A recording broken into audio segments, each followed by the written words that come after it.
দিয়ে দেয় এটা আমি দেখবো না মাছ তো দাম নাই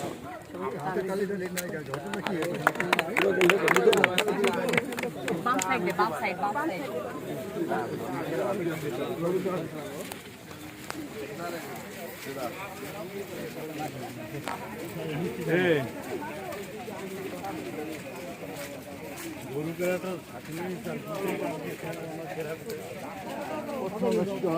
পরীক্ষা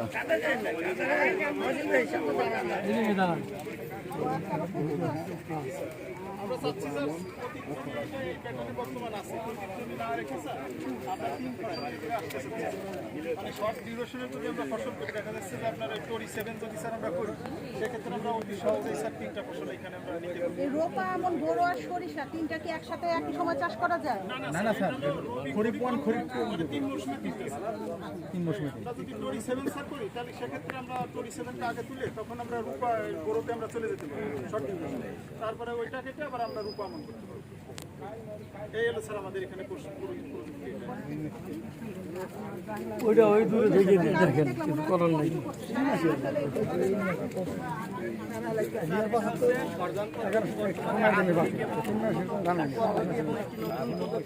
এটা হচ্ছে স্যার যেখানে স্যার পানিতে নিমজ্জিত থাকে এবং যেখানে রোপা আমন স্যার আর কোনো চাষাবাদ করা যায় না সেক্ষেত্রে স্যার আমরা এই সর্জন পদ্ধতি অবলম্বন করে সারা বছর ব্যাপী স্যার ফসল আবাদ করতে পারি সেখানে স্যার কৃষকরা লাভবান হবে। এখানে স্যার আমরা 2টা বেড করছি আমরা স্যার মাঝে স্যার কার্প জাতীয় মাছের চাষাবাদ করতে পারি স্যার সেক্ষেত্রে স্যার আমরা ফসল ফল এবং মাছ চাষাবাদ করে একসাথে মিশ্রভাবে চাষাবাদ আওতায় আনার ফলে দেখা যায় যে কৃষক সারা বছর ব্যাপী লাভবান হতে পারবে। ধন্যবাদ স্যার।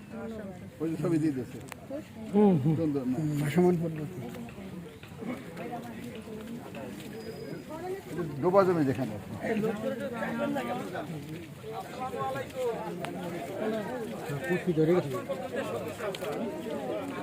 সারা বছর সবজি পাইতে পারি না সারা বছর সবজি পাইতে পারি না আর একটা সবজি খাইতে খুবই সুস্বাদু এবং এই সবজি হাঁসের মাছ লাগছে সুন্দর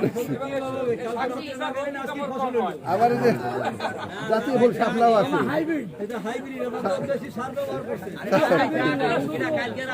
শুধু দাম কচুরির দাম এটা সারা বছর এটা সবজি পাইতে পারি আমাদের যে প্রতি জমিগুলো আছে সেই জমিগুলো আমি ব্যবহার করতে পারি এটা ঐশ্বরিক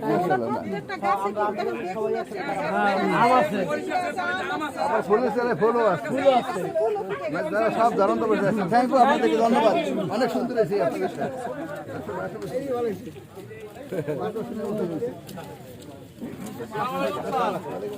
আমার প্রযুক্তি আইলের সবজি চাষ আমাদের দেশে মোট আমাদের রাজুর উপজেলায় যতগুলো আইল আর রাস্তা আছে সেটা যদি একত্রিত করি দেখা যাবে আমার মহেন্দ্র ইউনিয়নের সমান হয়ে গেছে। এই জমি পতিত করে থাকে আমার প্রধানমন্ত্রীর নির্দেশনা পুরা জমির সৎ ব্যবহার করতে হবে। আইলে প্রতি জমি করে থাকে আইল যেখানে সেখানে আমি ভেন্ডি চাষ করে খেতে পারি রেহা তারপরে এই পুঁইশাক সবজি করতে পারি পুঁইশাক এরপরে করতে পারি চিচিঙ্গা আবার পাশে আইলের পাশ দিয়ে যদি আমি বেগুন গাছ লাগাই যাই বেগুন পাবো লাল শাক পাবো আবার যদি মনে করি ঢেঁড়স দেবো সেখানেও ঢেঁড়স হবে। আইলের সৎ ব্যবহার করাই আমাদের এই প্রযুক্তির নাম। ধন্যবাদ সবাইকে। আইলের বেগুন চাষ আইলের লাল শাক চাষ বেগুন সুন্দর বেগুন চাষ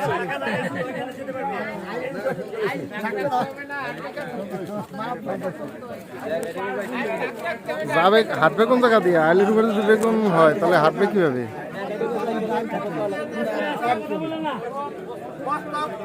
সবজি চাষ যে জমিটা থাক প্রতি জায়গায় ডোবা কোনো ফসল করা যায় না সেখানে বস্তায় মাটি ঘুরা আমরা সবজি চাষ করতে পারি আর যে জায়গাটা তার উঁচু নিচু সেই জায়গাটা আমরা ভুলি ঘুরা আমাদের অনেক অনাবাদী আবাদি চলে আসবে। ধন্যবাদ ভালো ভালো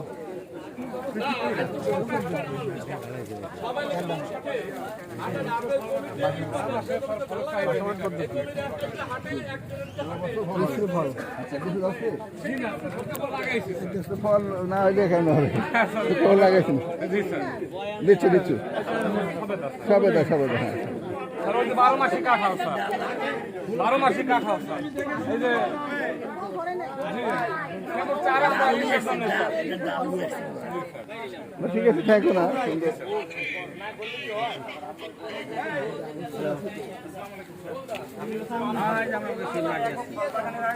এখানে শুধু আম বাগান করা হয়েছে স্যার। এখানে সারা বছর যাতে আমাদের ফলের চাহিদা পূরণ হয়, আমাদের ম্যাক্সিমাম জনগণই অপুষ্টিতে ভোগে। ফল হচ্ছে পুষ্টির প্রধান ভাণ্ডার। সেই ক্ষেত্রে ওই পাশে ওই যে আগাম জাত আছে, এখানে হিমসাগর, তারপরে মাঝামাঝি যে অমৃতপল্লী, তারপরে হচ্ছে নাবিতে থাকবে হচ্ছে বাড়িফোর, আর এটা হচ্ছে কাটিমন সারা বছর পাওয়া যাবে স্যার। এই এরকম বাগান করলে আমরা সারা বছর পুষ্টির চাহিদা মেটাতে পারবো। 3 মৌসুমে কিন্তু হয় এই কাটিমন যাবে না। এছাড়াও স্যার, এই যে এখানে না, আমার বাড়িতে একটা আছে যে আম আছে এবং আবার নতুন করে ফুল আছে, ফুল আছে, আমও আছে, ফুল আছে। আম আছে প্লাস মুকুল আছে। হ্যাঁ, ওই যে রাইট রাইট।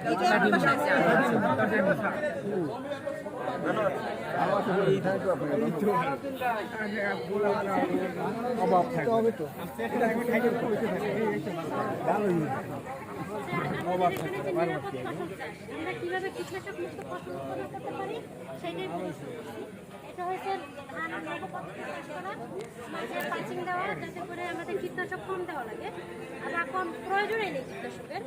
যদি আমরা লাইন করে লাগাতে পারি তাহলে কি হবে, এখানে পাখি বসতে পারবে। কীটনাশক না দিয়ে যে পোকা খেয়ে ফেলবে। হ্যাঁ, অপকারী যে পোকাগুলো আছে সেগুলো খেয়ে ফেলবে, তাহলে আর কীটনাশক প্রয়োজন হবে না। আর আলো বাতাস পর্যাপ্ত পরিমাণে থাকবে যদি আমরা লাইনে লাগাই ধান। আর এটা হচ্ছে স্যার বাবু বুস্টার, যেখানে উপকারী পোকাগুলো থাকতে পারবে এবং ক্ষতিকারক পোকাগুলোরে সেগুলো খেতে পারবে। আর এটা হচ্ছে হলুদ আঠালো ভাত, যেটা হচ্ছে যে এখানে বিষাক্ত যে পোকাগুলো আছে, ক্ষতিকারক পোকাগুলো, সেগুলো এটা আকৃষ্ট হইয়া তারপরে এখানে আসবে এবং আঠাটায় লেগে যাবে। তাহলে হবে কি, ক্ষতিকারক পোকাগুলো আগ্রহ করতে পারবে না। আর সামনে হয়েছে এটা হচ্ছে সেক্স হরমোন খাত, এটার মাধ্যমে আমরা একটা টুপ দেওয়া হয়, যেখানে একটা মেডিসিন দেওয়া হয়, যেটা ক্ষতিকারক পোকার যে সেন্টটা সেটা থাকে। আর সেই সেন্টটা থাকার ফলে ক্ষতিকারক পোকাগুলো এসে ওখানে আকৃষ্ট করে। এখানে নিচে থাকে হলো পানি, পানির ভিতরে থাকে ডিটারজেন্ট মিশ্রিত পানি, যেটা সেইখানে যদি আসে তাহলে ঘোরা হলে ওটার ভিতরে পড়বে, আর পাঠাগুলো পানিতে লাগাতে হলে আর উঠতে পারবে না, সেখানে মারা যাবে। এটা হচ্ছে বিষটোপ।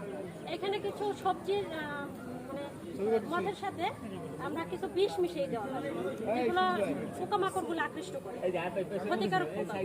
ওখানে এসে ক্ষতিকারক পোকাগুলো যখন ওগুলো খাবে তখন ওইখানেই মারা যাবে।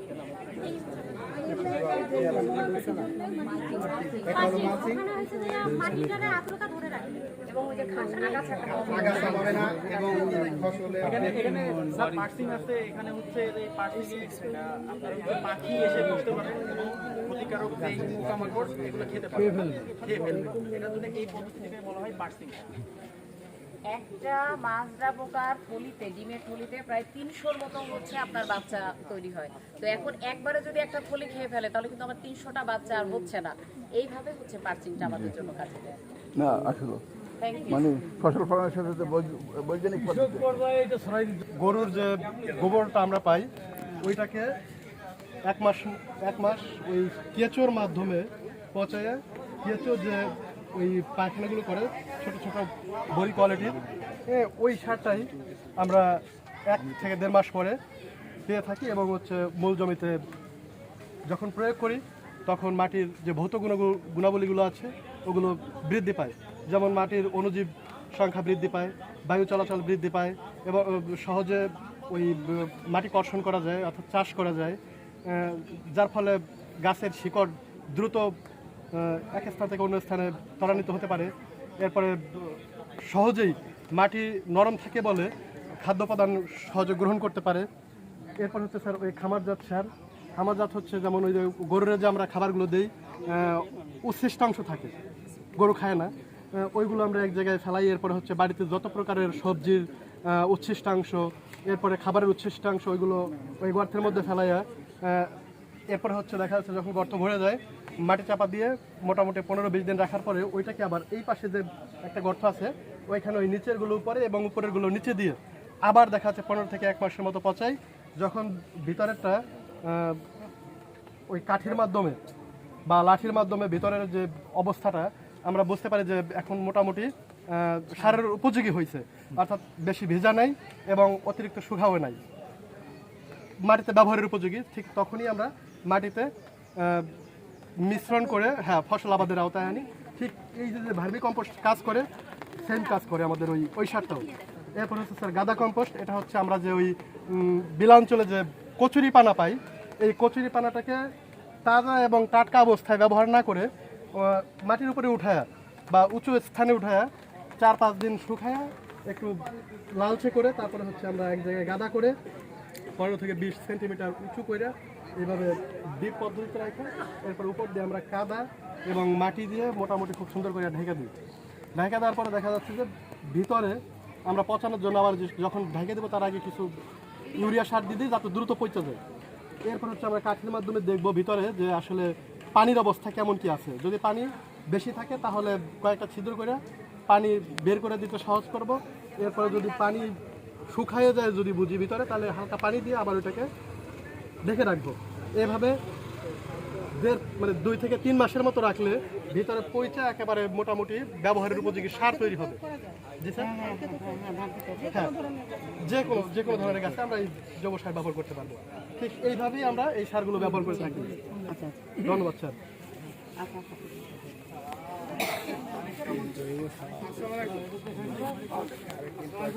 না না না, আলাদা জিনিস। বলেন বলেন। আসসালামু আলাইকুম, আমি অনুকূল চন্দ্র বসু, এসএমবি উপজেলা কৃষি। আমাদের স্কুলের নামে গ্যাপ হলো গুড এগ্রিকালচার প্র্যাকটিস। ফলন বৃদ্ধির জন্য কিছু টেকনোলজি আমরা এখানে ব্যবহার করেছি, যেমন মালচিং পেপার। অর্থাৎ মালচিং যদি দেই তাহলে সে আগাছা থাকবে না, হবেই না, রোগ এবং পোকামাকড় কম হবে। এবং আমরা যে ইরিগেশন দেই পানির প্রাপ্যতা কম লাগে, ইরিগেশন পাম্প দেওয়া লাগবে, এতে কৃষক খরচটা কম লাগে। এবং আমরা ফ্রেমনটা দিচ্ছি, এখন বিষমুক্ত সবজির সবচেয়ে বড় চাহিদা আমাদের মানুষের মধ্যে ছড়িয়ে গেছে। এই ফ্রেমনটা দিলে ফল ও ছিদ্রকারী পোকাটা যেটা একদিন পর পর স্প্রে করে, এইটা যদি দেই তাহলে স্যার আমাদের আরও সুবিধা লাগবে। শুধুমাত্র একটা পোকার জন্য এ শুধু ফল ও ডগা ছিদ্র করে পোকাটা দমন করে। দ্বিতীয় হচ্ছে আমাদের ধান চাষ করেছি, এখানে আমরা পার্সিং করেছি, এখানে লাইন করেছি, লোগো করেছি। অর্থাৎ আমাদের এই যদি লাইনে করি পোকামাকড়ের সংখ্যা কমবে এবং পরিচর্যা করতে সুবিধা হবে, সার কীটনাশক দিতে আমাদের সুবিধা। এই প্রযুক্তিগুলো আমাদের দেখানো হয়েছে। আর সবচেয়ে বড় বিষয়টা স্যার, যেমন এই যে আমরা আইলের সবজি চাষ দেখাইছি, এটা হলো স্যার আমাদের বাংলাদেশের ধানের যে জমি আছে, যে আইলগুলো একটা জেলার সমান হয়, প্রত্যেকের জমিতে যে আইলটা যদি একত্র করি একটা জেলার সমান হয়, একেবারে পড়ে থাকে। আরেকটা বিষয় হলো যে লাইনের মানে আমাদের যে আইলের যে থাকে এটা সবচেয়ে উর্বর। এখানে যদি আমরা দু একটা সবজি লাগাই দিই আমাদের পারিবারিক চাহিদাটা মেটে এবং প্রতি জেলার সব ব্যবহার হয় এবং একেবারে সুস্থ সবল আমরা এখান থেকে সবজি খেতে পারি। ধন্যবাদ স্যার।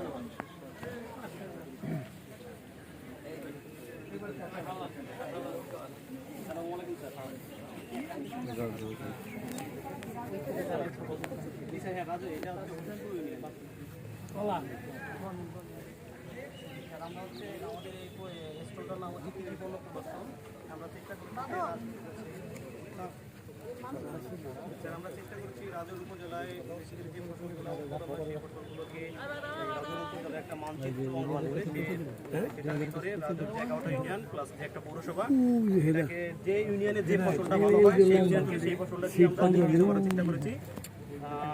হচ্ছে যেমন এটা হচ্ছে হোসেনপুর স্যার, হোসেনপুরে যেমন মোটামুটি অন্য ইউনিয়নেও পেঁয়াজ হয়, হোসেনপুরে যেমন পেঁয়াজটা একটু বেশি হয়। এরপরে স্যার এটা যেমন হচ্ছে পাইকপাড়া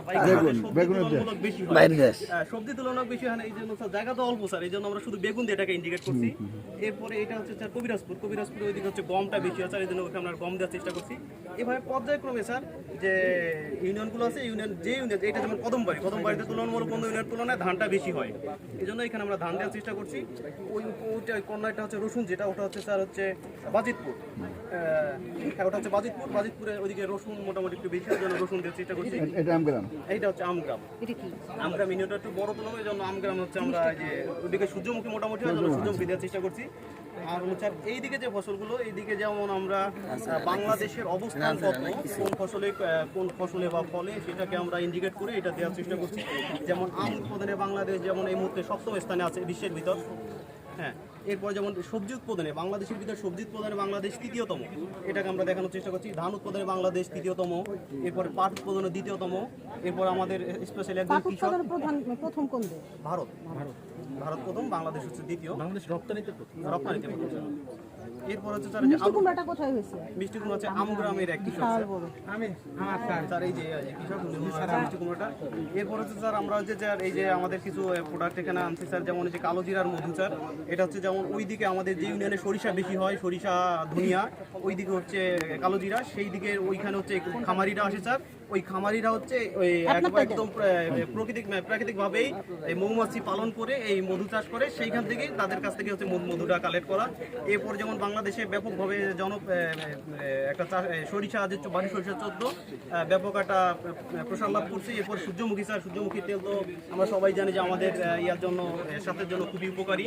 এরপর যেমন স্যার 3টা ধানকে আমরা এখানে আনার চেষ্টা করছি, যেমন বৃ ধান 89 স্যার। এটা আগে যেমন কৃষকরা 29 ধানটা অ্যাভেলেবেল চাষ করতো, এই 29 ধানে তো বর্তমানে অনেক রোগবালাই দেখা যাচ্ছে। এই জন্য 29-এর পরিবর্তে যে ধানটা বর্তমানে বাংলাদেশে বেশ জনপ্রিয়, এটা হচ্ছে 89 ধান।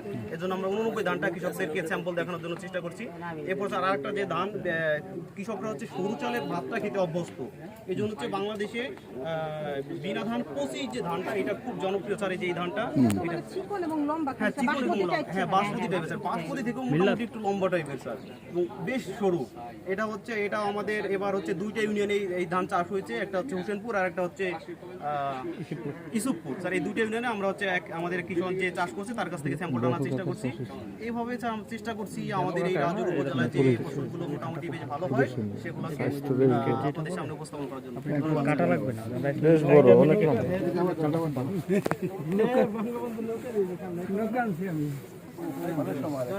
আসসালামু আলাইকুম স্যার, এটা হলো কৃষকের পণ্য। আমরা যে পরামর্শ দিয়েছি সেই পরামর্শ অনুযায়ী কাঁঠাল কিন্তু এবড়োথেবড়ো হইতো স্যার। আমরা কিন্তু তাদের পরামর্শ দিয়েছি লাল সারের ব্যবহার এবং বোরন সারের ব্যবহার। এই পেঁপে কিন্তু এবড়োথেবড়ো হয় বোরন সারের অভাবে। আমরা পরামর্শ দিচ্ছি এখন কৃষক যে পেঁপে উৎপাদন করে এবড়োথেবড়ো হয় না, টান সোজা এবং ফরমালিন মুক্ত সবজি। এই ড্রাগন আমাদের দেশে ছিল না। আমরা কিন্তু সর্বপ্রথম আইনে এই যে বদরপাশায় 2টা বাগান করা হয়েছে। এই ড্রাগন ফল জানেন তো 300 টাকা কেজি ড্রাগন ফল। এরপর আনারস কিন্তু সিলেটে হইতো, যে আনারস আমাদের দেশে কখনোই হইতো না, সেই আনারসের প্রদর্শনী এই বছর আমরা দিয়েছি। আবার আমাদের কৃষক আনারস চাষ করতেছে বাজিতপুরে, কিন্তু অলরেডি আনারস এক কৃষকের প্রায় 20 আনারস অলরেডি চলেছে। বেলানা ম্যাঙ্গো স্যার, এই যে বেলানা ম্যাঙ্গো, এই বেলানা ম্যাঙ্গো কিন্তু আমাদের দেশে ছিল না। আমাদের কৃষক এই যে বেলানা ম্যাঙ্গো চাষ করে কত সুন্দর বেলানা ম্যাঙ্গো করছে। আর আমাদের কৃষক এই যত ফল দিচ্ছে, এই যে আম দিচ্ছে, আমে কিন্তু কোনো রকম কোনো ফরমালিন নাই।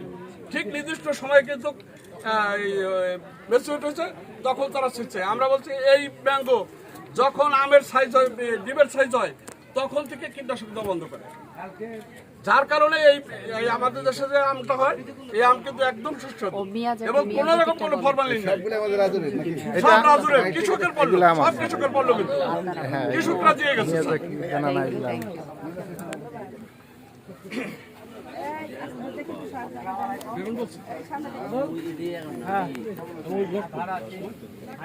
আমি গ্রাম ইউনিয়নে